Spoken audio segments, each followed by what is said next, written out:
다시 만나요 대한민국 60일 프로젝트. 오늘은 지난 어떤 정부도 완수하지 못한, 하지만 내일의 정부는 반드시 해야 할 개혁과제, 검찰개혁 이야기 나누기 위해 이분을 모셨습니다. 추미애 더불어민주당 의원 나오셨습니다. 의원님 안녕하세요. 안녕하세요. 예, 윤석열 대통령 파면 소식에 그 누구보다도 기뻐했을 거라고 저는 생각을 합니다. 의원님께서. 예, 뭐 이제 뒤에 우리가 또 얘기를 하겠지만 소위 말하는 추윤 갈등도 있었고 여러모로 이제 윤석열 대통령의 문제점을, 검찰총장 시절의 문제점을 지적을 했는데, 그런데 파면 후에 기쁘지만 쓰리다 이런 감정을 나타내셨더라고요. 좀 어떤 심정인지 좀 궁금합니다. 제가 4년 전에 윤석열 검찰총장의 불법 비리를 밝혀내고 징계 청구를 했지 않습니까? 예. 그때 언론도 또 심지어 윤석열 총장이 문제가 있다라고 그 법원에다가 소를 제기했는데 그 법원도 다 윤석열 편을 들더라고요. 예. 그러니까 뭐 제가 납득할 수 없는 법리적으로 그런 이유로.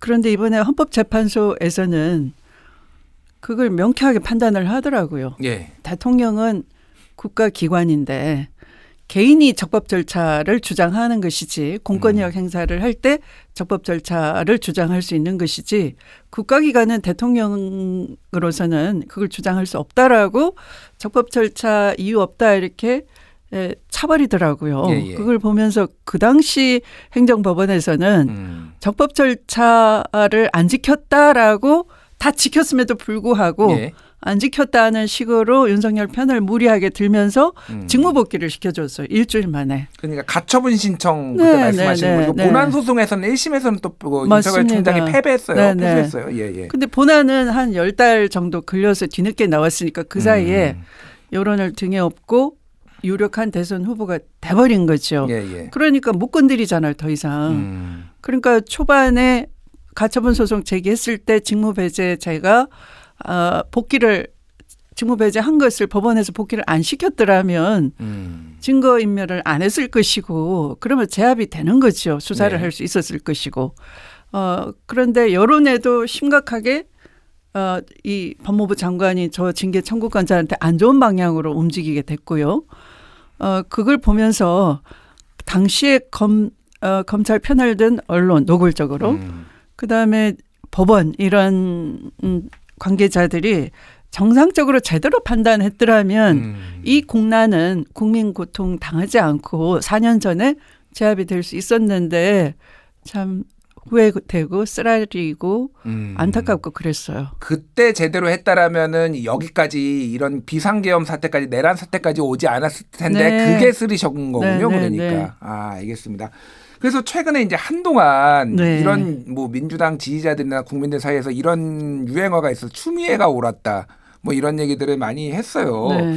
그래서 당시에는 어쨌든 정권 추윤 갈등이라고 불렸던 이제 일들이 있었고, 그래서 윤석열 후보가 대통령이 된 것에 추미애가 일조한 것 아니냐 이런 얘기들도 또 한동안 있었거든요. 좀 이제 원인을 의원님한테 좀 많이 당시 법무부 장관한테 돌리기도 했는데 좀 굉장히 마음이 안 좋으셨을 것 같아요. 좀 오히려 윤석열이 권력 야욕을 펼치기 위한 검찰 쿠데타가 착착 진행되고 있었던 것이죠. 예.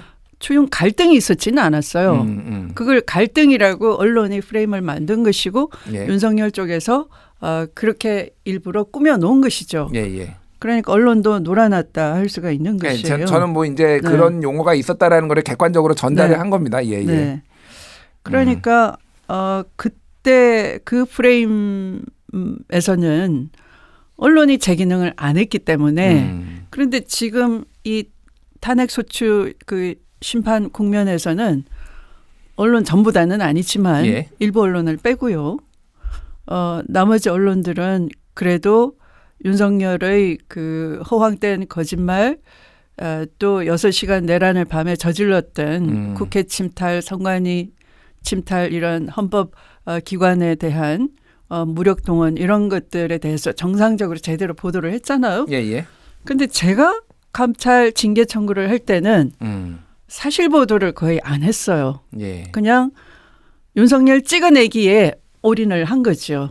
정치적 목적을 가지고 청와대에 살아있는 권력도 수사할 수 있다라는 윤석열 검찰이 정의로운 것이고 그것을 온갖 그 압박을 통해서 막아내려고 했던 법무부 장관이 잘못된 거다. 예. 이 프레임으로 언론이 모두 다 가버리는 통에 그건 뭐 이른바 진보 언론도 예외가 아니었어요. 예. 그러니까 국민이 정상적인 판단을 할 수 없었던 것이죠. 알겠습니다. 다행히 이번에는 이제 그런 국민 여론이 그 한쪽으로 몰리질 않고 제대로 그 상식적인 진단, 판단을 할 수 있었던 게 다행이라고 하겠습니다. 예. 그 예전에 저희가 이제 한동수 대검 전 감찰부장을 모셔서 인터뷰를 했는데 그 책도 냈는데 예전에 네. 총선 한 달 전 앞두고 대검에서 부장들과 식사를 할 때 윤석열 검찰총장이 쿠데타를 일으키겠다. 네. 이런 얘기를 해가지고 그게 또 이제 징계의 사유로까지 올라갔다고 하더라고요. 장관님은 그거를 보셨을 때 좀 어떤 느낌이셨나요? 이제 딱 그 말이 징계 사유가 됐던 건 아니고요. 예. 그 정치적 의사를 가지고 있는 발언들을 수시로 했었어요.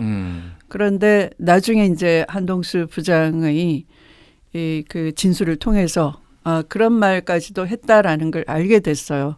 그런데 징계 청구 당시에는 그 정치적 발언 중에는 그 부분은 빠져 있었고, 그렇군요. 예. 또 이제 징계위원회가 판단할 때는 그 부분까지 포함해서 판단을 삼았지만 나중에 이제 1심 법원 판단에서는 뭐 정치를 현실적으로 한다라고 반드시 단정 지을 수는 없다. 여러 봉사 활동 중에 하나일 거다.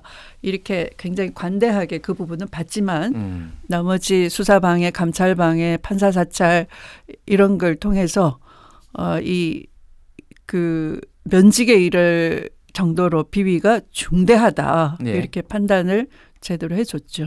알겠습니다. 이제 오늘 이제 모신 이유는 현안들도 얘기를 하지만 큰 틀에서 이제 검찰 개혁에 대해서 좀 어떤 방향으로 가야 되고 왜 과거에는 좌절이 됐는지를 좀 여쭤보려고 좀 모셨습니다. 이제 검찰 개혁이란 단어가 본격적으로 나온 거는 노무현 정부 때인 것 같아요. 그때 이제 검사와의 대화. 맞습니다. 그리고 최근에 화제가 됐는데 지금 이왕규 법제처장이 평검사로 등장을 해가지고 인사권은 법무부가 아니라 검찰한테 줘라 이런 얘기를 또 한 것까지 지금 회자가 되더라고요. 근데 노무현 정부의 검찰개혁 노무현 대통령의 의지가 있었는데 왜 그때는 잘 안 되고 실패를 했던 걸까요? 그때는 그 검찰 자체가 개혁의 대상이 되지 않으려고 굉장히 심각한 뭐 노력을 많이 한 거죠. 뭐 예를 들어 이 정치권의 부패, 부정부패. 네, 그러니까 뭐 그 사과 상자에 뭐 돈을 정치 자금을 실어서 그 당시 이제 그 집권당 후보한테 전달했다라는 걸 이제 수사하면서 그러니까 소위 말하는 차떼기 사건. 네, 국민검사 안 아무개 이렇게 떠오르기도 하고 그래서 정치인 부패를 제대로 수사하는 건 역시 검찰이야 이렇게 해서 그런 고학척결하는 정의로운 검사 집단 이렇게 민심을 먼저 파고들어 버리니까 오히려 그때의 법무부 장관 강금실 장관이었죠. 검사들이 역시 굉장히 스마트하다 또는 댄디하다. 그러니까 멋지다. 이런 표현도 하셨는데요. 그럼으로써 어떻게 보면 검찰의 포획이 됐다라고 할 수도 있어요. 한편으로는 국민 여론을 등에 업고 또 한편으로는 그 개혁파 법무부 장관이 왔음에도 불구하고 기수 서열이 훨씬 높은 검찰총장이 법무부를 압도해 버림으로써 어떻게 보면 개혁이 좌초됐다 이렇게 볼 수 있겠죠. 알겠습니다. 자, 이제 그 이후에 이제 보수 정권 두 번을 거치고 문재인 정권이 이제 박근혜 대통령 탄핵의 어떤 분위기 속에서 좀 강력하게 등장을 했고 또 이제 어떤 검경 수사권 조정 그리고 이제 권력기관 개편 개혁 이런 것들을 기치로 내걸고 조국 민정수석 그리고 조국 법무부 장관 그리고 이제 추미애 법무부 장관까지 이어졌습니다. 근데 이제 이때는 그러면 어떤 일들이 있었기에 우리가 뭐 많이 이제 뭐 언론으로도 보고 뭐 보기는 했지만은 장관님 그러니까 의원님께서 좀 설명해 주시면 좋을 것 같아요. 왜 그러면은 문재인 정부 때는 이 검찰 개혁이 안 됐다라고 좀 보시는 건가요? 문재인 정부에서는 그때의 국민 여론, 압도적인 국민 여론이 적폐청산해달라는 거였어요. 예. 그러니까 그거 적폐청산하기 위해서는 강한 검찰권이 필요했다라고 판단을 한 것 같고요. 예. 그러니까 이 문재인 정부의 검찰 개혁은 대통령 스스로 검찰을 생각한다는가 이런 저서를 내셨는데 거기에 검찰의 분권이 가장 중요하다. 네, 그래서 수사권과 기소권을 분리해야 된다. 예. 이렇게 틀을 잡으셨어요. 그럼에도 불구하고 수사권과 기소권을 분리하는 그 대신에 다른 약간 대안적인 방법으로 그 분리 대신에 조정하는 것. 예. 수사권을 일정 부분을 수사 종결권을 경찰에 떼주고 검경 수사권 조정 말씀하시는 네. 거죠? 예. 나머지 부패 수사, 경제 사범 수사 이런 것을 조국 민정수석이 이제 그 검찰에 남겨두는 식으로 이른바 거학척결의 능력은 검찰이 뛰어나니까 예. 경찰은 수사 능력이 딸리기 때문에 검찰에 두고 일부 뭐 이른바 업절폭이라고 하는 예. 민생사범이라든지 뭐 업무상 과실치사상 절도폭력 이런 주변의 사소한 사건들은 이 경찰의 수사 종결권을 주겠다. 이렇게 이제 조정을 하는 식으로 개혁한다라고 했지만 바로 그 검찰권의 문제는 바로 그 부패 사건이나 뭐 이런 사건에 있어서 수사 독점, 기소 독점을 하고 있기 때문에 권력에 유착도 되고 예. 또 권력을 컨트롤도 하고 권력을 가지고 놀 수 있는 여지를 남겨둔 거죠. 예. 이제 거기서 개혁 후퇴가 일어났다라고 보는 겁니다. 그때 당시에 이제 검경 수사권 조정하고 뭐 소위 네. 말하는 검수완박 뭐 네, 이거 네. 할 때 사실 민주당에서 법을 좀 잘못 만든 거 아니냐 그런 얘기도 나왔던 게 네. 경제 부패 등이라는 네, 요 네. 표현이 들어가면서 그거를 이제 해석을 이제 거기와 관련된 거는 다 할 수 있다라는 네, 식으로 네. 검찰이 또 했잖아요. 네, 네. 좀 미흡하거나 어설펐던 건 아닌가 이런 얘기들도 좀 나오더라고요. 그것은 이제 그 후의 일이고요. 그러니까 이제 문재인 정부 들어서 예. 개혁 실패를 먼저 질문을 하셨는데 예, 예, 예. 그 과정은 우선 수사와 수사권과 기소권을 분리하는 것은 다른 나라가 다 그렇게 하는 거거든요. 뭐냐하면 수사는 현장성이 강하고 매우 공격적이고 수사 자체가 국가 폭력이 전제된 거예요. 예. 그리고 어떻게 보면 폭력의 면허장 같은 거예요. 그런데 그것에 대해서 법률적으로 인권 침해가 없게끔 법적인 통제를 가하는 것이 이 검찰의 역할이에요. 네. 그래서 이 양대 기관을 하나는 사후적 통제를 하고 하나는 현장의 공격적인 수사를 하고 그래서 형사사법 정의가 조화롭게 지켜지는 것이 다른 선진국에서 하고 있는 것인데 예. 우리는 역사적으로 그렇게 못 해봤거든요. 그래서 문재인 정부에서 그걸 해냈어야 되는데 이제 그냥 수사권 조정으로 개혁을 했다라고 약간 카모프라지, 예. 네, 화장을 한 거죠. 네, 그럼으로써 이제 적폐청산에 몰두를 하다 보니 적폐청산을 하려고 하니 중앙지검장 윤석열 입장에서는 절호의 찬스인 거예요. 이 특수통 중심으로 적폐수사를 전개했는데 예. 이걸 더 확대해달라. 그래서 이 특수부 조직은 예전에 대검 중수부가 폐지되고 난 후에 예. 이 특별수사본부를 따로 꾸리면서 윤석열이 또 적폐수사를 명분으로 중앙지검장이 되다 보니 서울중앙지검 안에다가 윤석열 4단을 꾸린 거예요. 예, 특수부 검사들을 상당히 중용했죠. 네네네. 예. 그럼으로써 또 거기서 일정한 성과를 사실은 따지고 보면 별 수사 성과도 없는 건데 지금 보면 그 당시는 언론을 통해서 굉장히 요란한 성과를 낸 것처럼 한 거죠. 그래서 검찰총장으로 발탁되면서 인사권을 거의 다 가지고 간 거예요. 사실은 아까 검찰총장한테 인사권을 주라라고 이완규가 노무현 대통령한테 요구를 했잖아요. 예, 예. 겁박한 거나 똑같은 건데 검찰총장 윤석열이 돼가지고 그 소원을 다 이룬 거예요. 검찰 조직으로서는. 예. 당시에 인사권이라고 하는 것은 민주적 정당성을 가지고 있는 국민이 선출한 대통령을 대신해서 법무부 장관이 예. 인사권을 가지고 그 막강한 조직을 통제를 하는 거거든요. 예, 그러니까 그 검찰총장과는 협의를 하고 법무부 장관이 대통령께 그렇죠. 제청하는 걸로 되어 있죠. 네. 예, 예. 그게 이제 민주적 통제 절차인데 법에 있는. 그런데 그걸 완전히 다 배제하고 인사권 전횡을 했던 거예요. 윤석열 검찰총장이. 예. 그런데 제가 장관이 돼서 그 인사권 통제를 하게 된 거죠. 그리고 윤석열 사단의 전횡을 목도를 했기 때문에 예. 수사 남용이 너무 심하고 해서 이걸 제가 윤석열 사단 해체에 들어간 거예요. 제가 20년 1월에 법무부 장관이 돼서 예. 그랬더니 여기서 이제 강력한 언론 플레이를 하는 거죠.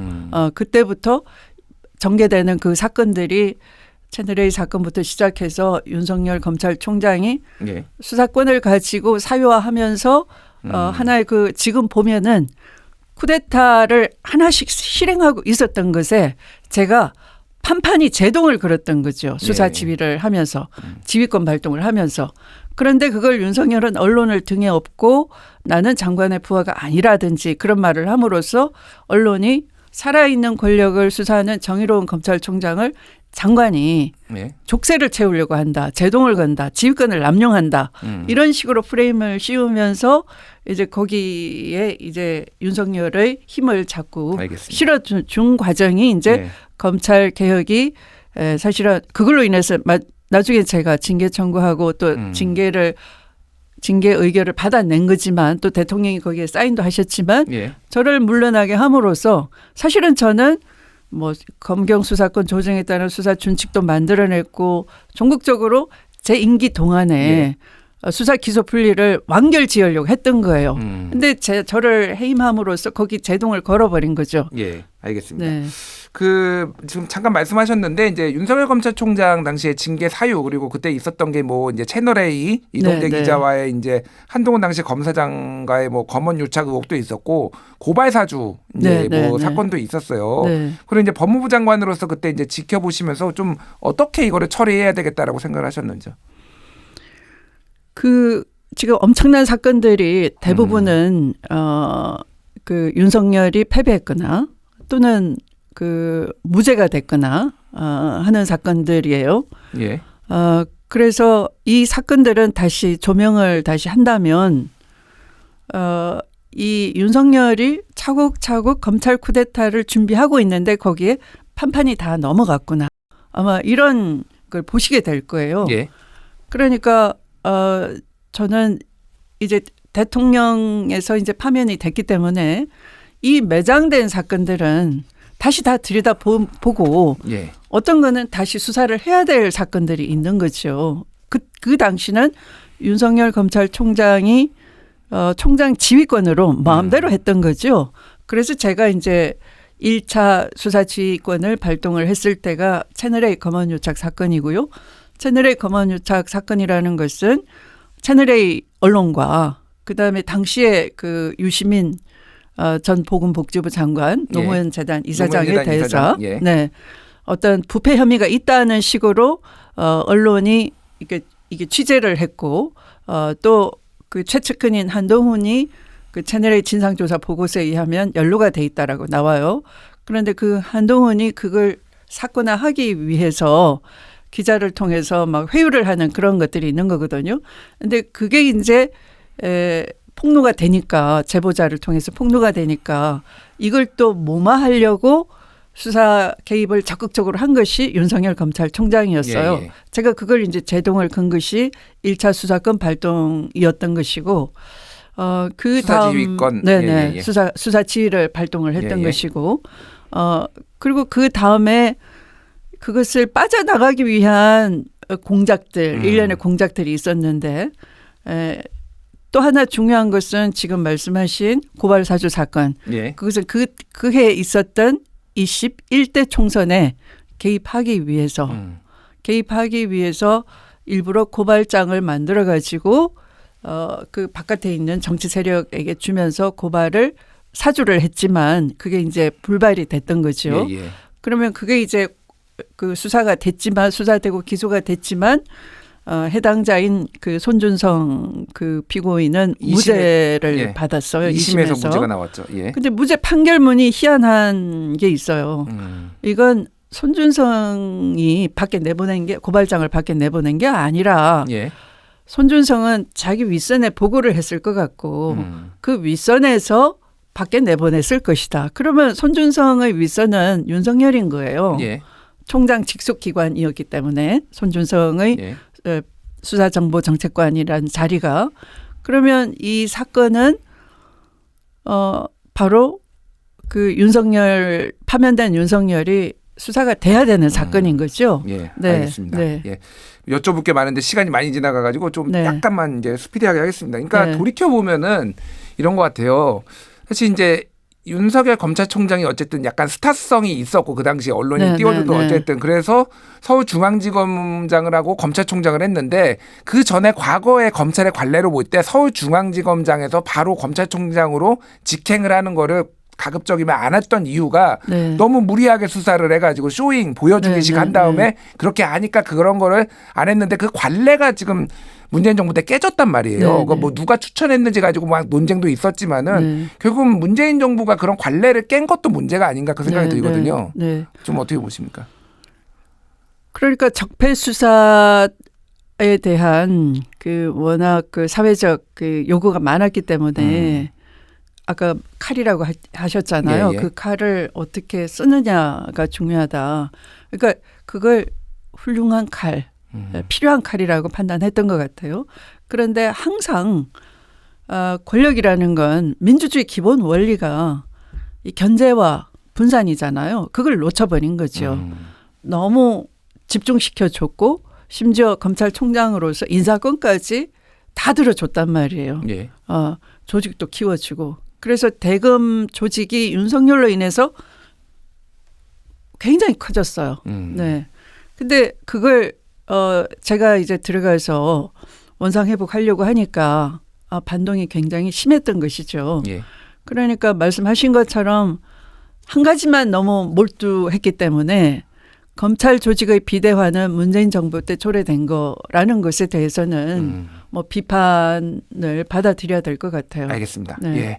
이제 좀 미래로 좀 네, 눈을 네. 돌려야 될 것 같아요. 어쨌든 이런 우여곡절 끝에 이제 검찰 개혁이라는 게 좀 완수되지 못했다는 평가가 있고, 네. 그럼 이제 앞으로는 어떻게 이거를 해야 되냐? 차기 정부는 네, 특히 이제 네. 민주당이 집권했을 때를 이제 가정을 좀 해보고 좀 여쭤보겠습니다.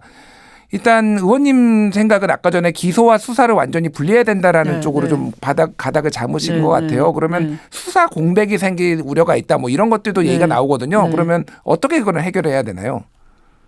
수사와 기소를 분리한다고 해서 수사 공백이 생기지는 않습니다. 예. 그러니까 우리는 항상 조직을 대립적 관점에서 보거든요. 그래서 이제 조정이 필요했던 건데 사실은 양대 기관은 형사사법 정의를 위해서 협력하는 기관이죠. 예. 그러니까 경찰과 검찰 말씀하시는 거죠. 예. 네. 그래서 수사 공백이 있을 리가 없어요. 네. 그리고 수사 기소를 분리를 하게 되면 예. 이제 예를 들면 이 기소청과 수사청이 있을 거 아니겠습니까? 예. 그러면 현재 이 검사들도 수사에 훨씬 흥미를 느끼는 집단이 있을 수 있어요. 개개인이. 예. 그러면 그럴 때는 수사청으로 가면 되는 거예요. 다만 그럼 별도의 수사청을 또 만들고 기소청도 또 이렇게 네, 만들고 네, 네. 이렇게 하시는 거죠. 네, 그러니까. 네, 네. 예.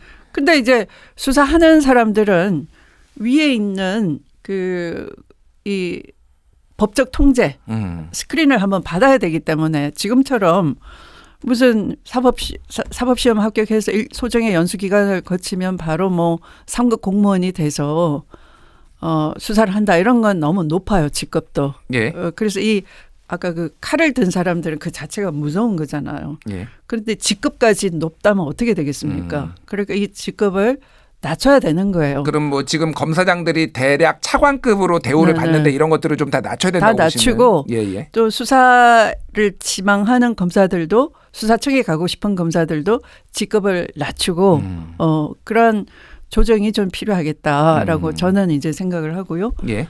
그러나 이제 기소청으로 있겠다라고 한다면은 그것은 뭐 현행의 직급을 존중해 줄 수 있을 것 같고요. 공소 유지를 이제 전담하는 네. 기소청. 네. 알겠습니다. 그래서 뭐 수사 기소 분리하는 것은 그렇게 어려운 문제도 아니다. 그냥 알겠습니다. 국민적 요구가 높기 때문에 결심 사안이다 이렇게 봅니다. 자, 그런데 네. 이제 이게 2017년하고 상당히 유사하게 갈 가능성이 있다라는 얘기들이 나오는 이유가 네. 그때도 박근혜 대통령 탄핵이 되고 적폐청산이라고 네. 하고 지금도 윤석열 대통령 탄핵이 되고 지금 내란 종식, 내란 세력 척결 뭐 이런 네, 것들이 정부의 모토로 되려면 어쨌든 수사기관의 힘을 빌려야 되는 거 아니냐. 네, 네. 다시 비슷하게 가는 거 아니냐. 이런 우려를 하시는 분들도 좀 있더라고요. 사실은 내란 수사는 특검을 통한 수사면 되는 거죠. 예. 네, 그래서 지금의 뭐 그 특수본 검찰 특수본에서는 내란의 밤 6시간 수사 외에는 더 나간 게 없어요. 노상원 수첩에 나오는 거대한 기획을 애초에 누가 했느냐. 그 시점도 지난 총선 전부터 시작하잖아요.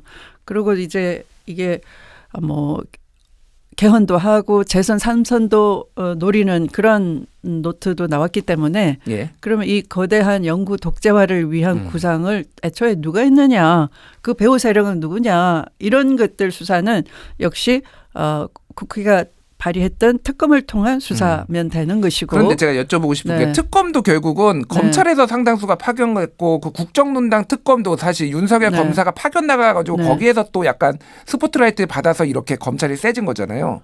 현행 검사가 아니어도 돼요. 음. 제가 말씀드리는 건 이 상명하복 체계에 있는 하나의 군단 같은 조직으로서의 검찰은 해체를 해야 되는 것이고 예. 아까 수사청과 기소청 이렇게 분할을 시켜야 되는 것이고 근데 개개의 검사들이 예를 들어 수사 잘하는 검사가 지금은 변호사로 잠깐 물러나 있다 하더라도 다시 그분들을 특검에 배속시키면 얼마든지 그 역량을 발휘할 수 있거든요. 예. 그 개개인은 뭐 문제가 될 리는 없어요. 하나의 군단으로서의 병영화된 이 검찰 조직 이것이 사고를 친 것이죠. 알겠습니다. 저희 시간이 다 돼서 마지막으로 질문 드리겠습니다. 네. 검찰 개혁 뭐 필요하다라고 생각하시는 분도 있지만 이거 검찰 개혁한다고 그러면 뭐가 바뀌지? 뭐 이렇게 말씀하시는 분도 있어서 네. 검찰 개혁을 왜 해야 되는지 마지막으로 의원님께서 좀 한번 해주시죠.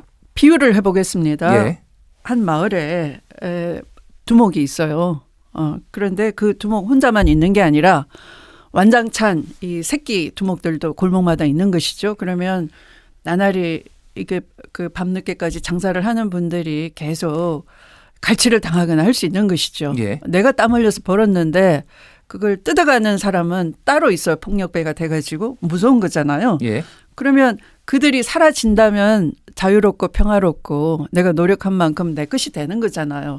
지금 대한민국을 그 마을에 비유하시면 되는 거예요. 내가 열심히 일하고 싶고 한데 내 자유를 뺏어가고 이 평화를 파괴 누가 했어요? 검찰 쿠데타 세력이 한 거죠.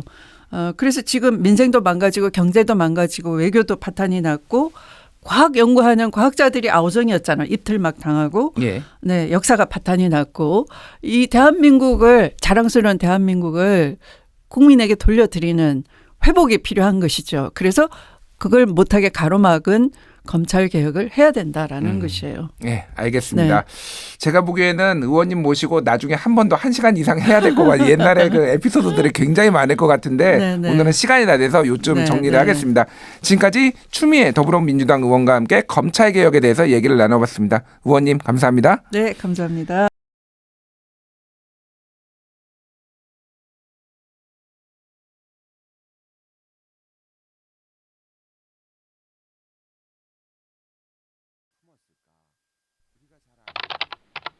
뉴스를 깊이 있게 세상을 현명하게 김준일의 뉴스 공감.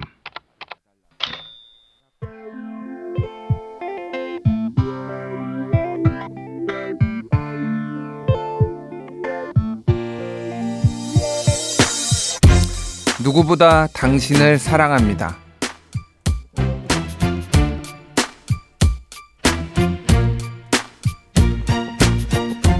안녕하십니까. CPBC 가톨릭 평화방송을 만드는 오디오 매거진 김준일의 뉴스공감 에디터 김준일입니다.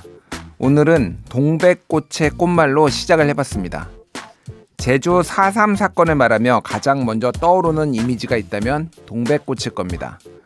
동백이 4.3을 상징하기 시작한 것은 1992년 강요배 화백의 4.3 연작 동백꽃 지다가 발표된 후였습니다. 겨울에 피는 동백, 그 꽃은 4월이면 새빨간 꽃이 꽃송이 그대로 툭 지상에 떨어집니다. 마치 죽어서도 헤어지지 않겠다는 다짐 같기도, 죽어서도 잊지 않겠다는 의지 같기도, 죽어서도 사랑하겠다는 애절한 마음 같기도 합니다. 그래서 동백은 제주를 4.3을 그 시간을 걷고 또 걸은 제주의 사람을 닮은 듯 보입니다. 누가 그런 이들의 마음을 쏘았을까? 누가 그런 이들의 맞잡은 두 손을 베었을까? 대체 누가 그 모든 것을 허락했을까? 해마다 4월이면 우리는 이 해답 없는 답을 찾아 나섭니다. 그것이 불가능할지라도 동백을 가방이며 옷이며 마음에 심습니다. 여러분의 4월도 그렇지 않을까 감히 상상해 봅니다.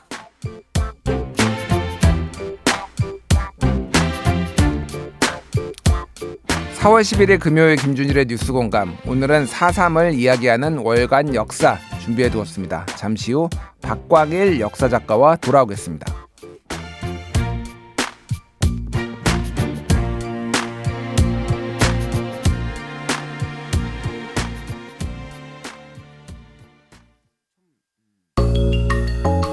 김준일의 뉴스공감은 유튜브 보이는 라디오로도 함께하실 수 있습니다. 유튜브에서 CPBC 라디오를 검색해주세요. 박광일 역사작가와 한 달에 한 번 잊으면 안 되는 역사를 돌아보는 시간, 월간 역사 시간 시작했습니다. 작가님 어서 오세요. 안녕하세요. 박광일입니다. 예, 당초에는 이제 지난주에 저희가 이제 4.3하고 좀 가까웠을 때 모시려고 그랬는데 윤석열 대통령 탄핵 선고가 있다 보니까 그렇죠. 예, 피해서 한 주가 좀 밀리게 됐습니다. 네. 예, 제주 4.3 사건 77주기였는데요. 4.3 사건. 이 사건을 뭐 다들 들어는 보셨을 거예요. 굉장히 뭐 자주 언론에도 언급이 되고 또 이게 이제 뭐 이념 논쟁으로 굉장히 많이 또 언론에도 소개가 됐기 때문에 근데 이 4.3 사건 자체를 구체적인 내용을 잘 모르시는 분들도 굉장히 많더라고요. 주변에 물어보면은 단일 사건으로 이렇게 전쟁이 아니고 이렇게 많은 사람이 죽은 사건이 대한민국에 있었을까 저는 그 생각이 드는데요. 맞습니다. 지금 얘기하셨던 것처럼 4.3 사건 하면은 교과서를 통해서 또 언론을 통해서 들어보기는 했습니다. 그리고 또 그게 굉장히 큰 충격적인 많은 사람이 죽었던 사건이라는 것은 알고 있으나 구체적으로 그 사건의 내막에 대해서는 또 모르는 경우가 종종 있기는 한데요. 개요만 잠깐 말씀드린다면 1948년 4월 3일 그러니까 무장대가 처음 봉기를 합니다. 남로당의 무장대가.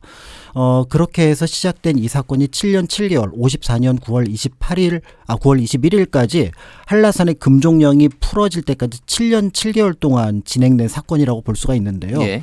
이 과정에서 2만 5천 명에서 3만 명 정도의 제주도 사람이 죽임을 당했고요.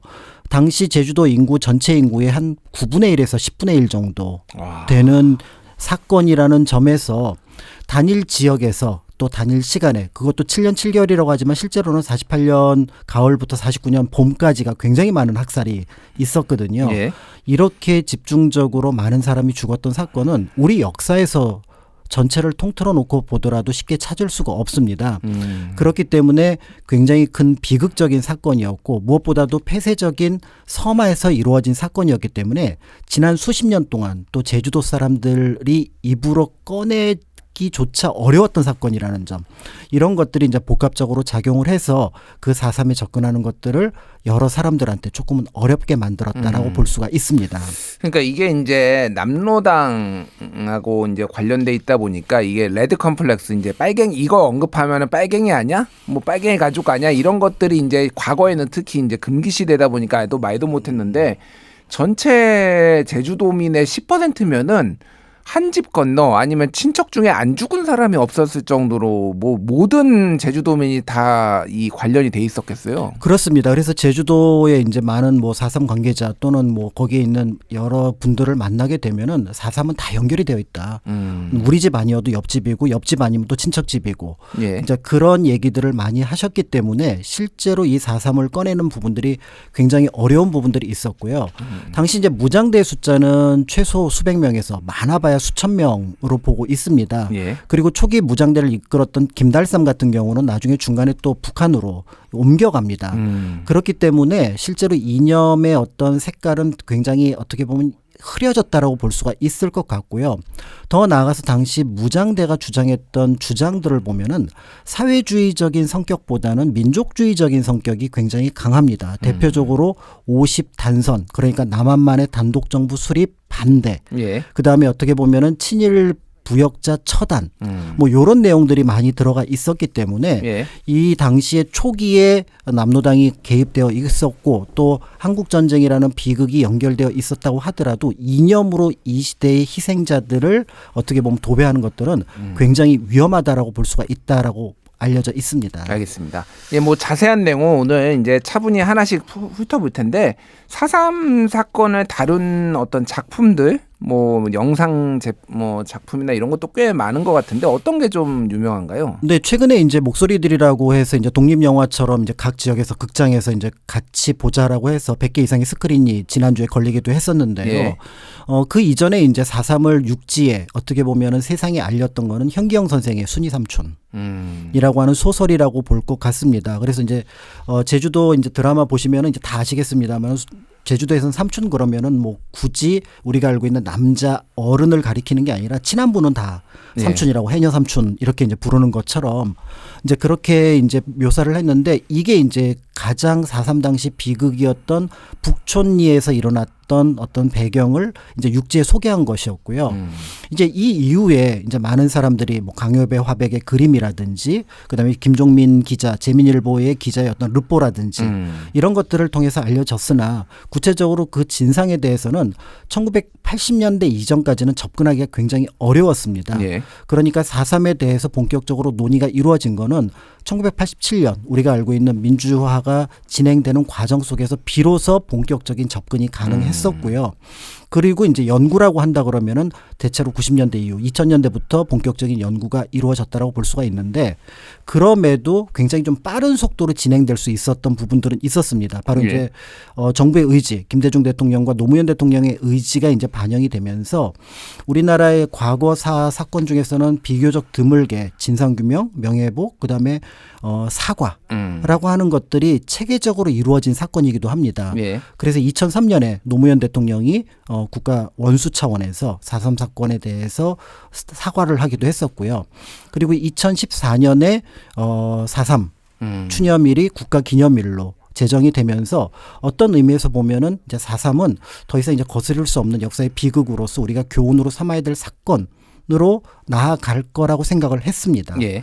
그런데 이제 최근 몇 년 사이에 예를 들어서 4.3 당시 가장 잔인한 행동을 보였던 서북 청년의 예. 깃발을 단 사람들이 광화문에 나타나거나 또 4.3 평화 기념관 행사에 나타나기도 했었거든요. 예. 이러면서 이 부분을 이제 바로 잡아야겠다는 생각들을 요즘에 다시금 많은 사람들이 하고 있다라고 볼 수 있는 거죠. 그러니까 이 4.3의 상징이라면 이제 동백꽃이 이제 많이 되는데 그래서 배지도 이제 동백꽃을 이제 국회의원들도 달고 그러는데 이제 이것만 달면은 이제 빨갱이다. 막 이런 공격도 있고 좌익이다. 뭐 그래가지고 또 뭐 우스갯소리로 이제 사랑의 열매 이 배지도 빨간색으로 좀 모양이 다른데 사랑의 열매 보고 이제 좌익이다 이거 달고 나서 그래서 아니 뭐 보수도 달았다 막 이렇게 자기들끼리 싸우고 뭐 이런 뭐 좀 해프닝 같은 것도 많더라고요. 그렇죠. 이제 그 동백꽃 배지 같은 경우가 또 디자인이 워낙에 예쁘기도 해서 예. 그게 이제 수십만 개가 이제 많은 분들에게 배포가 됐고요. 아마 이제 TV 생중계를 통해서 많은 분들이 보셨겠습니다만은 우원식 의장이 그 우리가 알고 있는 비상계엄을 해제 선언을 할 때 그때 동백꽃 배지 예. 달고 계셨었습니다. 그러면서 이제 적어도 4.3은 어떻게 보면 논란, 적어도 정치권에서는 논란이 되지 않는다라고 알려져 있지만 이걸 이제 계속 외부에서 이제 트집을 잡아서 이념 논쟁으로 끌고 가려고 하는데 이것 자체를 이제 향후에 어떤 방식으로든 좀 막아야 되지 않을까 이런 생각을 하게 되고요. 그리고 이제 4.3의 사건 속으로 들어가 보면 그런 논쟁을 끌어내는 것 자체가 얼마나 어리석고 또 때에 따라서는 잔인한 일인가라는 예. 것들을 알 수가 있는 거죠. 알겠습니다. 그러면은 이제 시계를 1940년대로 좀 돌아가 보겠습니다. 이게 그 이제 1948년 4월 3일에 이제 처음 시작됐는데 그 전해부터 어떤 조짐들이 있었더라고요, 보니까. 네, 그 4.3 사건은 이제 그 1945년 광복이 되면서 이제 제주도에서 있었던 좀 특수한 상황들하고 연결이 된다라고 볼 수가 있을 것 같은데요. 여운형 선생이 이제 준비했던 건국준비위원회가 인민위원회 개편이 되면서 자치 활동이 다른 지역보다 제주도는 조금 더 빠르게 진행되고 있습니다. 아무래도 이제 섬이라고 하는 특수성이 발현됐고 또 비교적 이제 그 광복 이후에 돌아왔던 사람들, 청년들이 지식인들이 많았어요. 예. 그러니까 이제 각 급에서 이제 학교도 만들면서 빠르게 이제 어떻게 보면 성장해 나갔는데 그런데 제주도가 처한 위치가 다른 육지하고는 좀 달랐던 부분이 있었던 거죠. 대표적인 게 육지 같은 경우는 9월 9일 날 우리가 알고 있는 하지 중장이 아베 노부유키로부터 항복을 받게 됩니다. 예. 근데 제주도는 거의 한 달 뒤인 9월 28일 날 도야마 중장이 이제 그 미군에게 항복을 하는 것들이 이루어지게 되거든요. 그러니까 그 이유는 뭐냐면 제주도에 그 좁은 섬에 연구자에 따라서 조금 차이가 있는데 한 5만 8천 명에서 6만 5천 명 정도의 일본군이 주둔을 했습니다. 어마어마한 숫자인데요. 서울에 주둔했던 숫자보다 많아요. 아니 그러니까 그때 당시에 제주도 인구가 뭐 한 25만 정도 그러니까요. 그러면은 전체 인구의 한 5분의 1 정도가 이제 주둔을 해당하는 했었던 거죠. 군인이 있었는 거네요. 그렇죠. 이제 예. 이렇게 군인이 많이 있었던 이유는 바로 뭐냐면 일제가 패망 직전에 미군이 어디로 일본 본토로 쳐들어올까를 여러 가지 그 플랜을 이제 상상을 하게 되는데 그 중에 하나가 제주도를 통해서 들어오는 거였습니다. 그러니까 제주도 전체를 요새화시키기 위해서 군대도 파견하고 제주도민들을 가지고 이제 여러 가지 어떻게 보면 부역을 동원해서 이제 군사기지화 시켰는데 광복 이후에 그 숫자가 그대로 남아 있으니까 여기에 있는 군인들을 일단은 철수하는 거는 별도로 해야 돼서 그래서 육지와 다르게 여기선 또 한 번의 항복 조인식이 있었다. 이렇게 이제 볼 수가 있고요. 예. 그런데 이제 제주도 사람들이 일제강점기에 일본으로 굉장히 많이 갔어요. 먹고 살기 위해서. 그러니까 그 인구가 한 6만 명 정도가 됩니다. 아 6만 명이나 일본으로 갔다고요? 네. 그런데 그 인구의 상당수가 이제 광복이 됐으니까 해방이 됐으니까 다시 돌아온 거예요. 그런데 45년, 46년에 어떤 일이 있었냐면은 흉년이 들었는데 그때 흉년이 그 평년작의 보리 농사의 30%밖에 안 됩니다. 수확량이. 예. 그러니까 급격한 식량의 문제가 발생을 하는데 미 군정은 여기에 대해서 뭐라고 얘기를 하냐면은 우리가 지금 식량을 수집할 테니까 식량을 지금 외부로 반출하지 마라라고 해서 오히려 식량 배급 정책을 들어가게 되니까 여기에 대해서 이제 제주도 사람들이 이게 뭐냐. 지금 미 군정이 왔으면 일제 강점기보다 나아야 되는데 지금 우리가 생활하는 거는 더 어려워졌다. 예. 라고 하면서 오히려 미 군정으로 볼 때는 육지에서 식량을 가져와서 제주도에 풀어야 되는데 그 부분을 여기서 식량을 수집해서 육지로 보내려고 하는 그런 상황들이 만들어지니까 이거 안 되겠다. 우리 뭔가 뜻을 명확하게 보여줘야겠다라고 해서 1947년 3월 1일 3.1점을 기념해서 지금 이제 관덕정이라고 예. 제주목 관아의 핵심 공간이 있는데 여기에 이제 제주 사람들이 모이는데 무려 3만 명이 모입니다. 그러면서 이제 시위를 시작하는데 이 시위에 사실은 뭐 주장이라고 하는 것이 앞에서 말씀드렸던 뭐 식량 문제, 그다음에 미군정 또 친일파 처단 뭐 이런 부분이었었거든요. 예. 근데 여기에 이제 약간 겁을 먹었던 경찰 또는 과잉 반응을 한 경찰이 발포를 해서 현장에서 6명이 사망하는 사건이 나옵니다. 그것도 아니. 구경하던 사람이. 아니 아무리 그 시대가 좀 혼란했다고 하더라도 민간인이 이렇게 사망을 하면은 이거는 굉장히 큰 일이고 좀 엄중하게 문책을 해야 되는 일이잖아요. 그렇습니다. 그러니까 이게 더더군다나 시위대를 향해서 발포한 게 아니라 구경하던 예를 들어 뭐 청년 그다음에 아주머니가 이제 죽게 되는 또 어린이가 죽게 되는 그런 일이 벌어지게 되니까 그러니까 이제 지금 얘기하셨던 것처럼 이거 진상규명해라. 이거는 미 군정이 책임지고 어떻게 보면 책임자를 찾아내라라고 얘기를 해서 총파업에 들어갑니다. 예. 근데 이 제주도 총파업이 유례가 없는 총파업이었는데요. 도지사, 경찰까지 파업에 들어갑니다. 그러니까 말 그대로 관민이 모두 총파업에 들어간 거였죠. 예. 그러니까 여기에 대해서 미 군정이 왜 육지하고 다르게 제주도에선 이런 식의 파업이지? 라고 하면서 이 파업을 일단 분쇄하자. 라고 하면서 이른바 도지사를 제주도 사람에서 육지 사람으로 바꾸게 되고요. 더불어서 제주도 출신의 경찰들 중에서 파업에 동조했던 수십 명을 일단은 내쫓고 예. 그리고 육지에서 응원 경찰을 보냅니다. 그리고 더불어서 치안 유지를 위한다는 목적으로 당시 월남했던 서북 청년회 청년들을 제주도에 투입을 해서 그러면서 47년 3월부터 48년 봄까지 이른바 제주도 사람들 중에서 파업 또는 뭔가 문제가 있다고 생각하는 사람들을 잡아들이기 시작하는데요. 예. 이제 그 과정에서 짐작할 수 있는 것처럼 감옥 안에 수백 명이 수천 명이 이제 갇히게 되고 마지막 45년 그 48년 한 3월 4월쯤에는 청년 3명이 직결 처분당하는 일이 벌어집니다. 그러니까 결국은 제주도 사람들이 볼 때 와 우리 지금 탄압당하고 있구나 라고 하는 과정 속에서 이제 남로당 일부 모험주의자 김달삼을 중심으로 했던 모험주의자가 그럼 우리 봉기를 일으키자라고 해서 1948년 4월 3일 수백 명의 무장대가 봉기를 일으킨 것이 우리가 알고 있는 4.3의 시작이라고 볼 수 있습니다. 이게 그러니까 섬이라는 좀 특수성 뭐 여러 가지가 좀 복합적으로 작용한 건데 일단은 민관이 같이 파업을 했다라는 거는 그 파업에 대해서 많은 그 도민들은 정당성을 이게 그러니까 일종의 이제 파업이라는 게 생존투쟁이었잖아요. 우리가 살아야 된다 일단. 그렇죠. 예, 그렇고 또 이제 한 집 건너 한 집을 다 아는 이런 어떤 공동체의 어떤 발현이라고 볼 수가 있는 거죠. 발현이라고 이제 볼 수가 있는 건데 그 특수성을 이해를 하지 못하고 워낙 또 예민하고 민감한 시기였고 뭐 이제 좌익과 우익의 대립도 북한과 남한 근데 아직 뭐 정부가 수립되기 전이었지만은 그런 것들을 좀 예민하게 본 미군정이 싹을 잘라야 되겠다.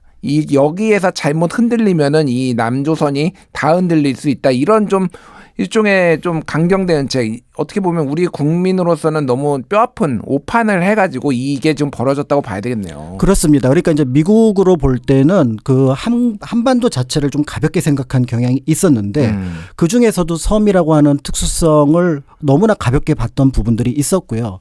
그리고 한편으로 여러 연구를 통해서 보면은 약간의 이제 뭐 동아시아에서 약간의 사람이 죽는 것 정도. 그러니까 인종주의가 여기에 또 발현이 된 것으로 보여집니다. 예. 그러니까 이 부분을 그러니까 초기에 어떻게 보면은 뭐 강력하게 진압을 해서 좀 몇 명의 사람들이 죽거나 다치더라도 이 문제를 해결해야 앞에서 말씀하셨던 이제 이념 특히 이제 붉은 섬 레드 컴플렉스라고 하는 부분들이 미군에게 있었기 때문에 이 부분이 이제 나중에 자연스럽게 발현되면서 어떻게 보면은 진압 작전이 굉장히 어떻게 보면 참혹하게 이루어졌다라고 볼 수 있습니다. 그렇군요. 진짜 이해가 안 되는데 어쨌든 제주도민 입장에서는 뭐 당연히 좀 시위를 할 수밖에 없었던 상황이었던 것 같은데 문제는 제가 이제 아까 모험주의라고 좌익 모험주의라고 얘기를 했는데 네. 여기에서 무장투쟁을 한다고 해도 섬이잖아요. 그렇습니다. 갈 데가 없잖아요. 그래서 실제로 이 무장투쟁에 대해서는 그 안에 여러 가지 연구를 통해서 보면은 성립 불가능한 어떤 투쟁 방식이었었고 나중에 이거는 비판이 대상이 될 수밖에 없는 그런 방식이었습니다. 그렇기 때문에 무장대 역시 어느 순간 진행되면서 이거 뭔가 길을 잘못 가고 있구나라는 생각들을 하게 된 부분들이 있었고요. 실제로 이제 그 부분이 나중에 그 초기에 그 무장대를 진압하러 왔던 김익렬 연대장하고 어떻게 보면은 평화안을 합의하는 과정까지 나타나게 되거든요. 예. 그런데 이제 이 합의안이 이제 어떻게 보면은 우익 세력에 의해서 무너지게 되면서 그러면서 결국 무장대는 무장대대로 또 그다음에 어떻게 보면 온건한 정책을 펼치려고 했던 토벌대는 이제 어떻게 보면 배제가 되고 강경한 토벌을 펼칠 존재들로 이 제주도가 꽉 차게 되면서 결국 이제 어떻게 보면 외나무 다리에 서서 또 한편으로 이제 거기에 이제 생존을 어떻게 보면은 염두에 둔 제주도 사람들에게는 큰 공포감을 조성하는 분위기가 만들어졌다라고 볼 수 있습니다. 그렇군요. 근데 48년 4월 3일에 남로단 무장대가 봉기를 하면서 이거가 이제 4.3 사건이라고 불리게 된 게 여기에서 기원을 한 건데 이미 앞에서부터 굉장히 많은 어떤 갈등과 모순이 이제 쌓인 게 폭발했다라고 보면 될 것 같고 아까 전에 말씀하셨지만 48년, 49년에 집중적으로 민간인 피해자가 이제 발생을 했다면서 좀 어떤 식으로 이게 그럼 사건이 전개가 된 거예요? 네, 그래서 이제 초기에 이제 그 오라리 방화 사건이라고 하는 그러니까 이제 그 평화 조약이 깨지기 직전까지만 하더라도 이제 김익렬 연대장이라고 하는 구연대에서는 이 무장대와 협의를 하면 충분히 가능하다고 봤습니다. 그러니까 그 선처를 해줄 테니까 다 내려오고 그리고 이제 그 우리의 조치를 따르고 그다음에 며칠 동안 서로 어떻게 보면 공격을 하지 않는다라고 했었는데 우익 세력이 오라리라고 하는 마을에 이라고 추정되는 집들의 방화를 합니다. 근데 이 부분을 미 군정에서는 이걸 좌익의 방화라고 봤던 거예요. 예. 그러면은 협상은 깨졌으니까 김익렬 연대장은 빠져라라고 하면서 새롭게 여기에 이제 그 육지에서 이제 군대를 보내려고 하는데 그때 이제 파견하려고 했던 게 여수 순천에 있었던 14연대입니다. 아. 근데 14연대가 거부하죠. 거부하고 우리가 알고 있는 여순 사건으로 일어나게 되니까 일단 여수 순천에 계엄령을 선포를 하고요. 예. 그리고 그 계엄령이 제주도로 그 다음에 이어지게 됩니다. 그러니까 결국은 제주도는 계엄령 하에서 어떻게 보면은 이제 토벌 작전이 이제 펼쳐지게 되는데요. 그러니까 모든 작전권, 그러니까 이제 뭐 사법, 행정, 군사권을 모두 군인이 가진 상태에서 이제 우리가 알고 있는 48년 가을이 시작된다라고 볼 수가 있을 것 같고요. 예. 이때 이제 그 미군 정 또는 대한민국 정부의 어떤 치명적인 뭔가 문제를 또 이 제주에서 만들어냅니다. 바로 뭐냐면 당시 200개의 선거구가 있었는데 제주도가 총 3개 선거구가 있었거든요. 예. 그중에 3개 선거구 중에서 이 2개 선거구가 이른바 그 사람들이 투표를 하지 않아서 무효가 됩니다. 그러니까 초기에 우리가 알고 있는 재헌 의원이 처음에는 198명입니다. 아, 그 다음에 1년 뒤에 2명을 더 뽑아서 200명을 채우거든요. 예. 그러니까 이게 이제 미군정으로 볼 땐 또 방금 수립했던 대한민국 정부로 볼 때는 이 부분은 굉장히 크게 타격으로 다가왔기 때문에 그러면서 바통을 이어받았던 이승만 정부 역시 강력한 토벌 를 염두에 두고 그러면서 이제 송효찬이라고 하는 인물을 보내게 되면서 그러면서 이제 우리가 알고 있는 토벌 작전이 좀 본격적으로 이루어지게 되는데요. 이때 이제 토벌 작전의 핵심 뭐냐면 해안선으로부터 5km까지만 안전한 곳이고 예. 그 밖은 모두 적지로 파악한다. 아, 잠깐만요. 해안선으로부터 5km 그냥 바닷가에 사는 사람들 그리고 평지에 좀 평평한 데 사는 사람들은 안전하고 네. 산 쪽으로 조금 더 이제 경사가 진 쪽으로 올라가면은 전부 다 빨치산으로 본 거예요, 그러면? 그렇죠. 그러니까 일정한 기간을 주고 내려와라. 항복해라. 예. 라고 이제 그 어떻게 보면은 통보 명령을 하게 되는데요.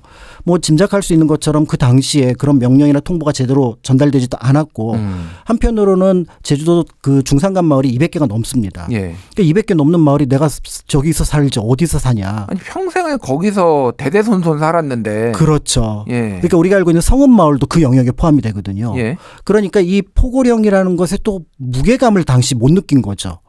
그렇다고 뭐 우리를 설마 죽이기까지? 죽이겠어. 라고 생각을 하면서 상당수의 숫자가 남게 됐는데 이때부터 이제 그 5km 경계 밖에 있었던 사람들은 이른바 토벌대 또는 무장대 또는 무장대와 연결된 세력으로 보면서 일종의 예. 이제 학살의 대상이 되었다라고 보면은 왜 그렇게 많은 숫자가 이제 희생될 수 있었는지를 짐작해 볼 수 있습니다. 그러면은 진짜 왜 그렇게 많이 죽었나를 지금 잘 몰랐는데 그 안에 있는 사람들을 다 소위 말해서 좌익 빨갱이로 봤다고 하고 그거를 제대로 검증을 안 하고 일단 한두 명씩 죽이기 시작하고 이게 피해 학살로 이어진다라면은 뭐라고 해야 될까?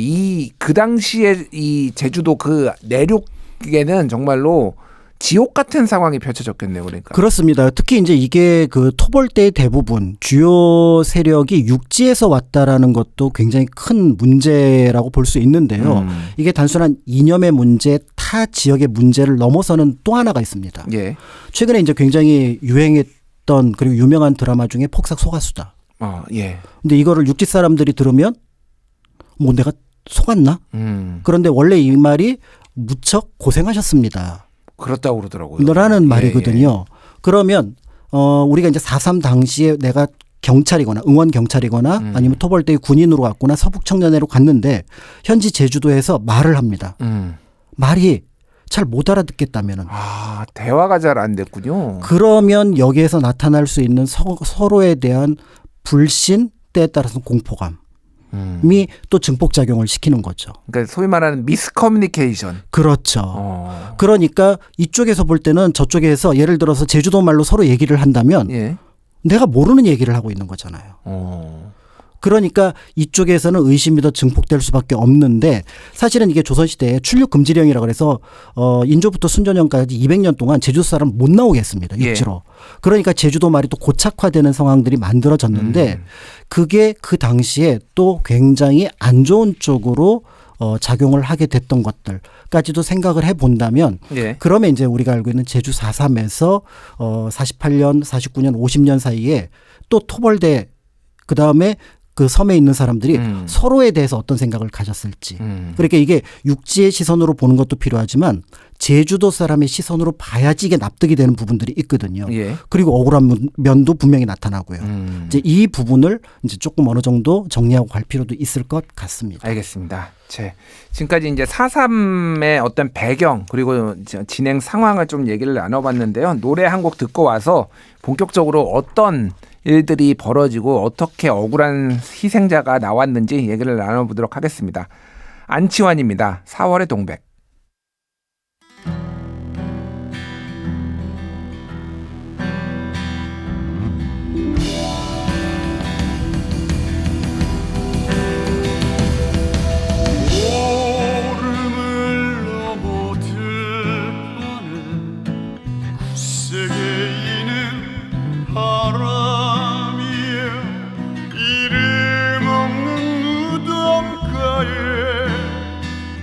여린 동백꽃을 스치지 마오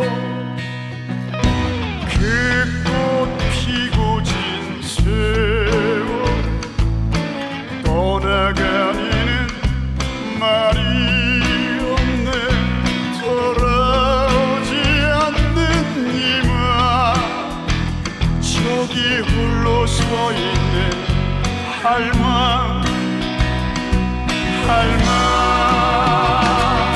그 일을 나는 모르고 그 죽음 나는 모르고 그 슬픔 나는 알지 못하오 저 구름은 알까 하늘은 알까 얼음을 넘어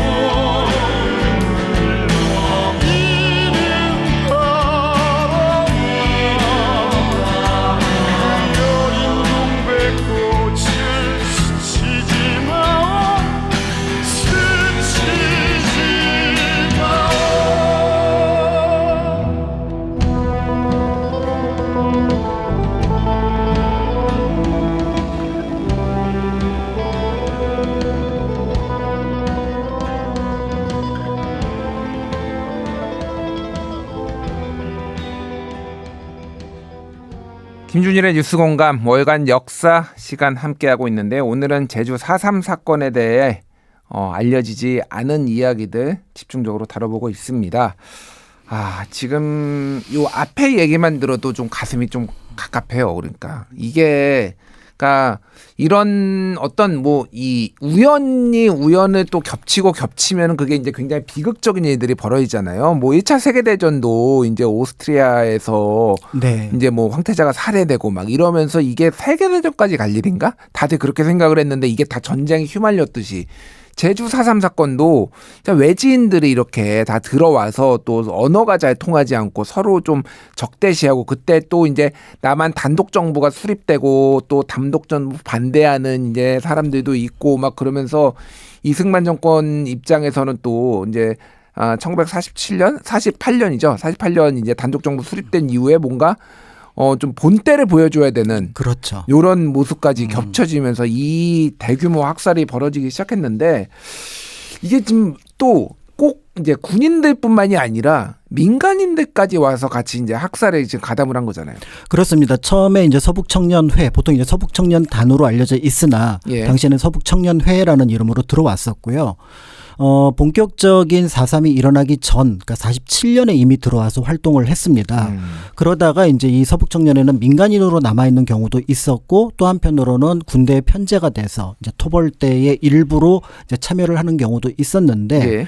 이제 이들 자체가 사실은 이제 북한의 공산주의, 사회주의가 싫어서 남아한 사람들이거든요. 근데 그들이 처음에 여기 제주도에 떨어질 때 뭐라고 들었냐면 여기는 지금 붉은 섬이다. 그러니까 빨갱이의 섬이다. 예. 그러니까 이 사람들은 내가 볼 때 나를 쫓아낸 사람들하고 같은 세력이다. 라는 어떻게 보면 필터를 끼고 볼 수밖에 없는 상황이 만들어졌고요.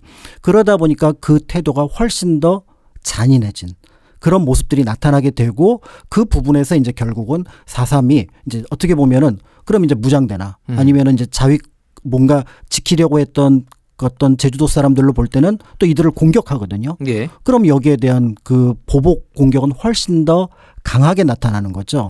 가장 이제 대표적인 게 이제 순이 삼천의 무대가 됐던 게 왜 북촌인가라고 하는데 이 북촌에서 일어났던 학살만큼 잔인했던 학살은 좀 찾기가 어렵습니다. 예.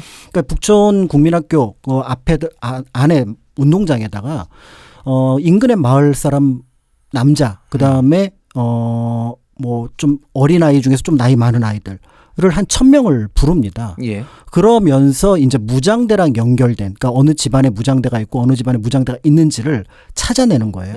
그래서 이름을 부르는데 예를 들어서 김개똥 이름 불렀는데 동명이인입니다. 그럴 수 있거든요. 그럼 일어나면은 확인하지 않고 죽입니다. 그래서 강요배 화백이 아버지가 이름을 지을 때 굉장히 독특한 이름으로 지었던 이유가 뭐냐면은 예. 혹시 그런 일이 벌어질까 봐.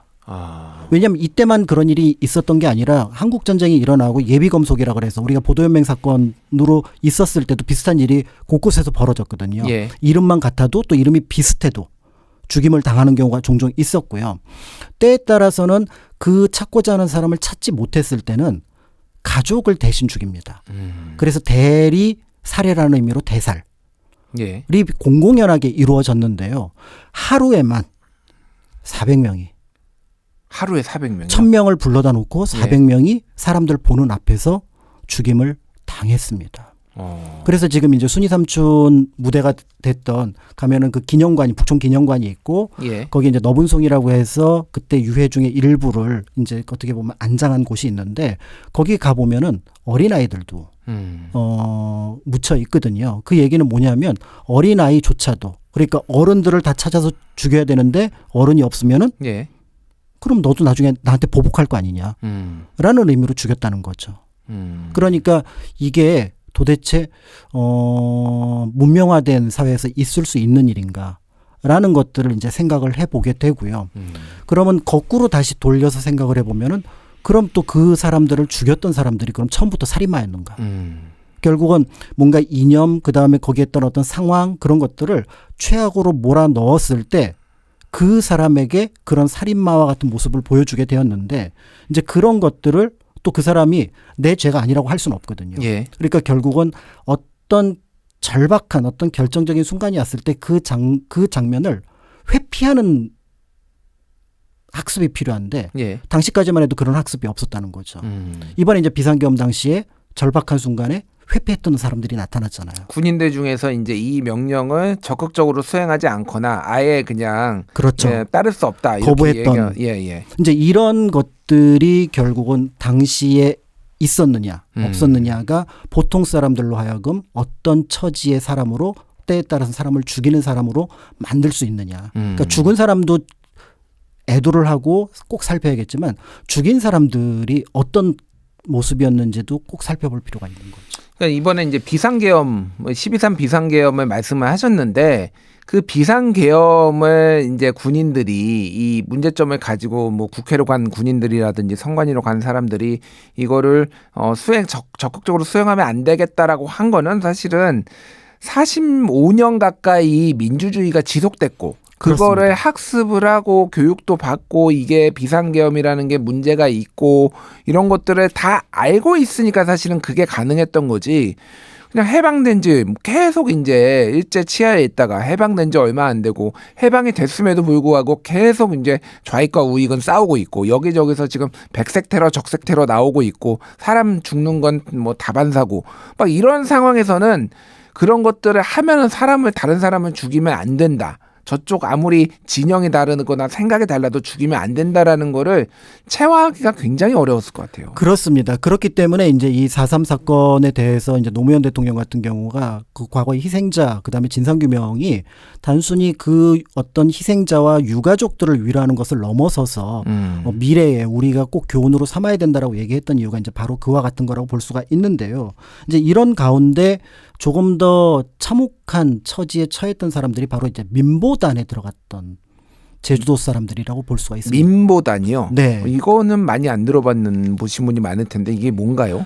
민보단이라는 말은 이제 이름에서 짐작할 수 있는 것처럼 토벌대의 일종의 옆에 있는 같이 있는 어떤 부대 역할을 하게 되면서 그러면서 토벌대를 도와주는 제주도 사람을 가리킵니다. 그러니까 이제 중립적인 제주도 사람도 있으나 예. 한편으로는 이 제주도는 중립이 용납되지 않는 시대였었잖아요. 예. 그러니까 제주도 사람들 중에서 난 대한국민이다. 대한민국 사람이다. 그러니까 나는 그 공산주의자를 싫어한다라는 걸 어떤 방식으로든 증명을 했어야 됐거든요. 나의 순수함, 나의 결백을 증명하기 위해 오히려 토벌에 참여했다. 그렇죠. 이제 토벌에 참여를 하는데 처음에 민보단에게 주어진 역할은 뭐 예를 들어서 길 안내라든지 그다음에 식량 공급이라든지 그다음에 이제 제주도에 좀 드물긴 하지만 그 당시 토벌대가 쌓았던 성이 있습니다. 예. 주둔소라는 게 몇 개 흔적이 남아 있거든요. 그 주둔소를 쌓는다든지 이런 것들이었습니다.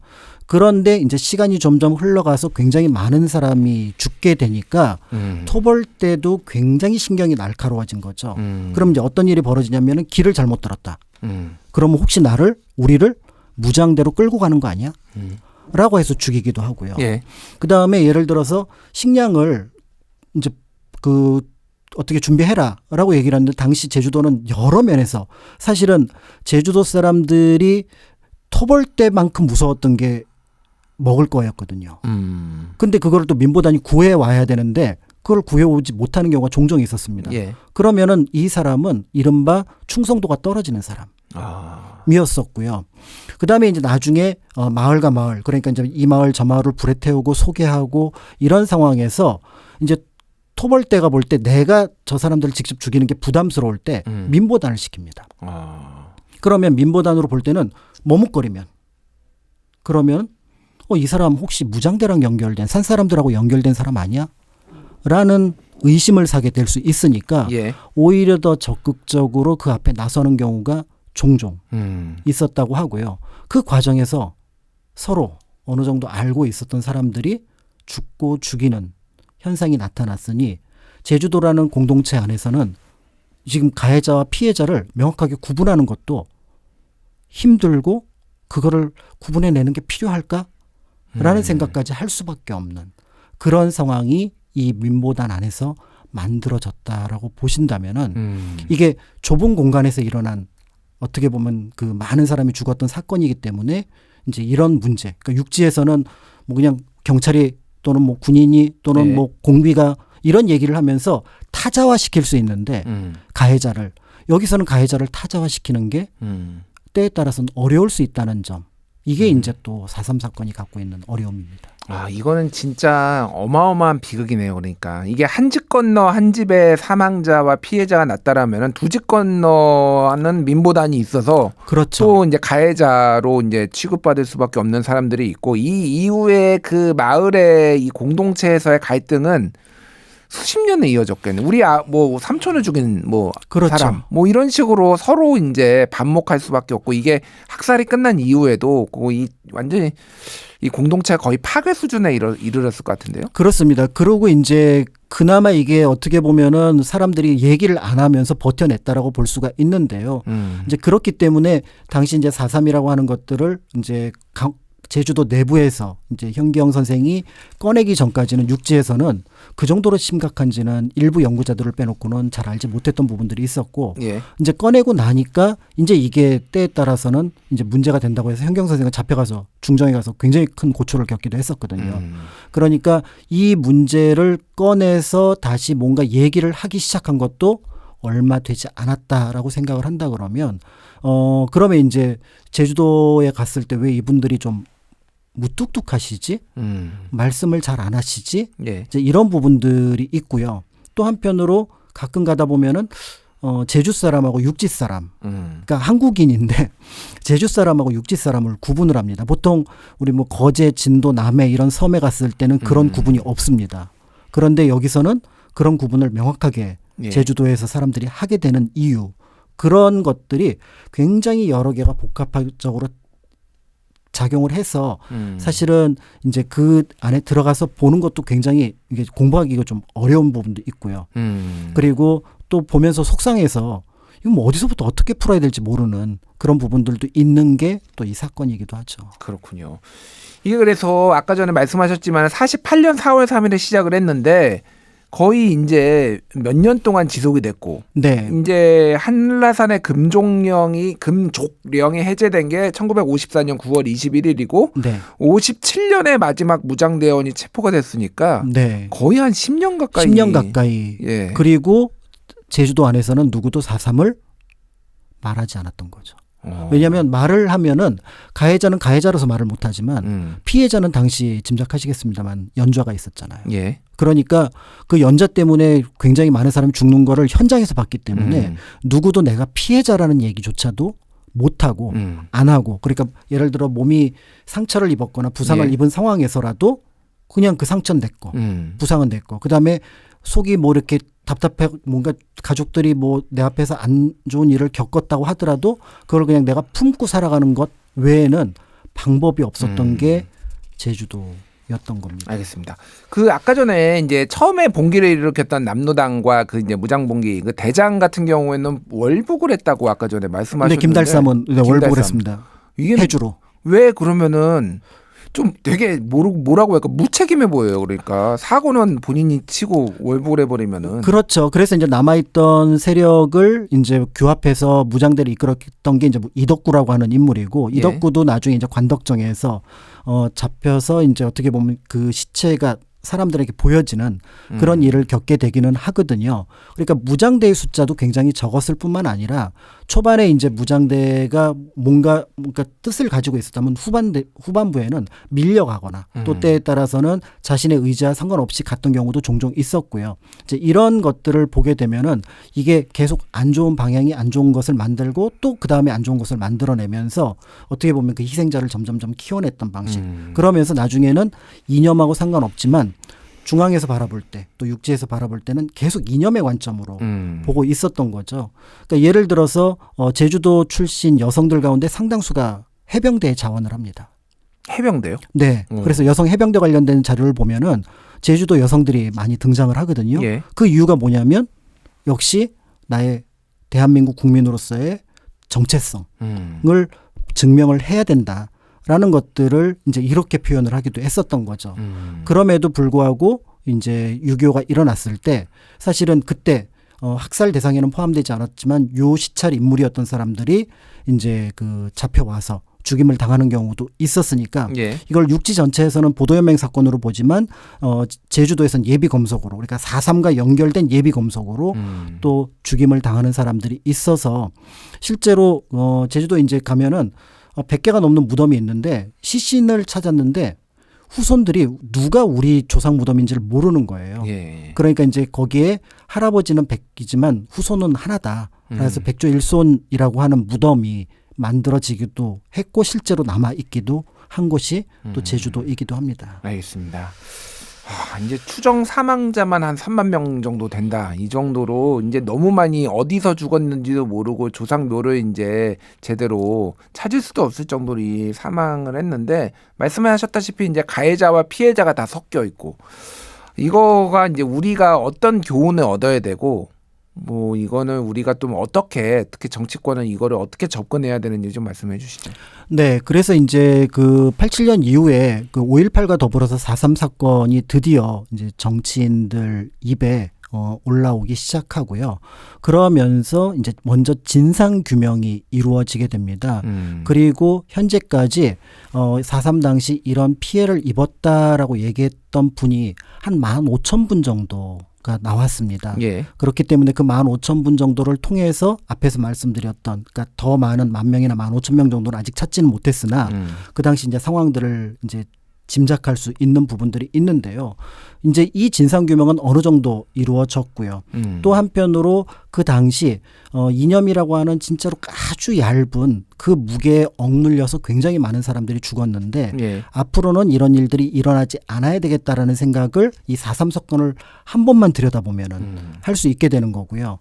그런데 그 4.3을 끄집어냈던 게 유월항쟁입니다. 예. 그러니까 유월항쟁이 아니었으면 4.3은 사실은 계속 잠들어 있었을 텐데 그거를 이제 끄집어냈는데 이제는 유월항쟁이 이제 4.3에 좀 기대는 부분이 있을 것 같아요. 바로 뭐냐면 이때 제주도에서 이런 무자비한 학살이 일어나게 된 배경 가운데 하나가 계엄령이었거든요. 예. 그런데 우리가 그 계엄령의 무서움을 5.18만 얘기를 하지만 사실은 4.3도 충분히 그렇네요. 얘기할 수가 예. 있을 것 같다라는 생각이 들고요.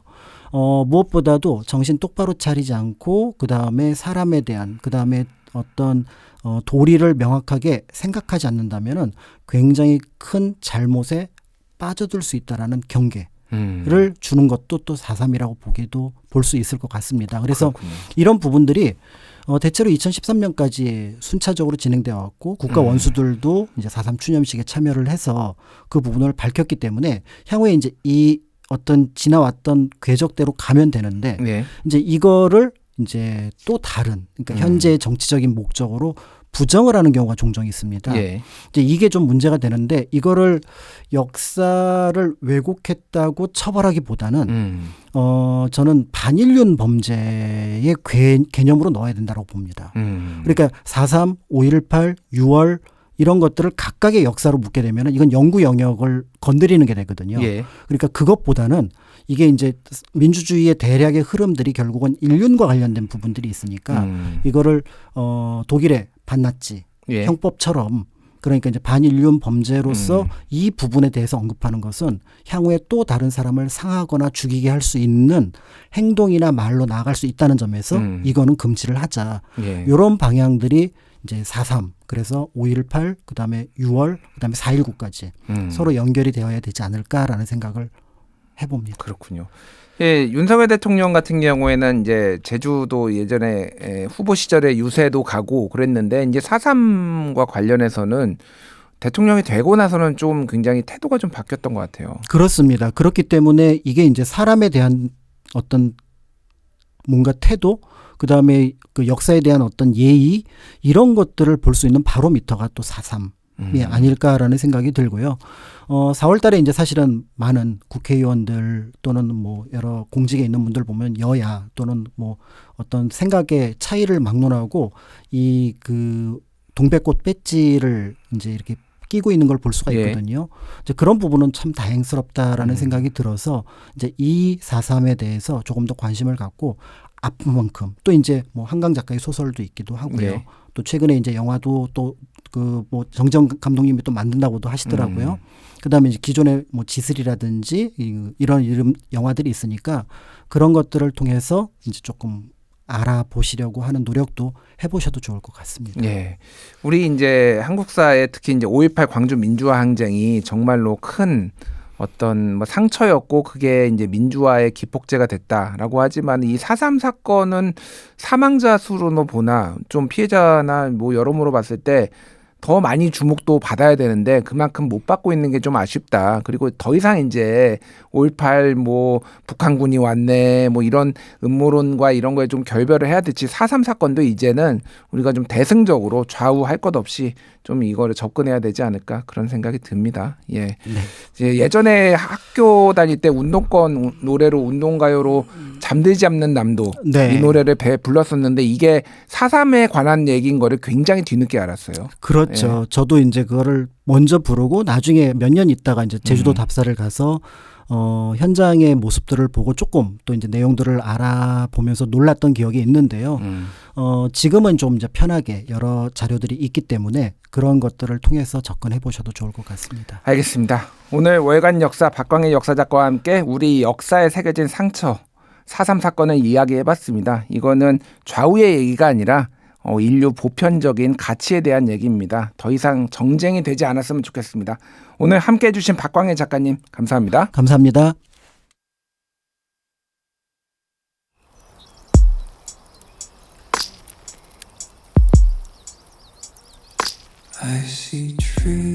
갈라치기.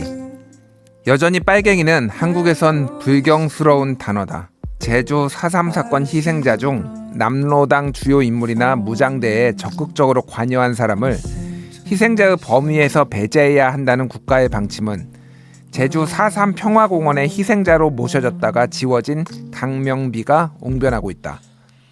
서부 지방법원을 방어하고 폭력을 휘두른 집단은 애국 세력이고 남로당과 무장대 참여자들은 매국이라는 기준점에 빨갱이가 있다. 4월 11일 오늘은 안재홍 씨가 제주의 소리에 쓴 윤석열 탄핵 심판과 제주 4.3 칼럼 중 일부분을 소개했습니다.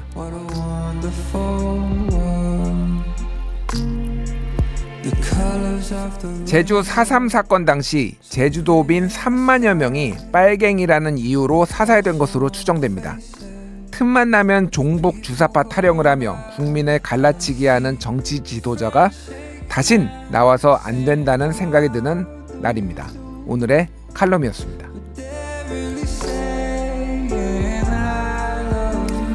4월 11일 금요일 오디오 매거진 김준일의 뉴스공감 발행 이렇게 마치겠습니다.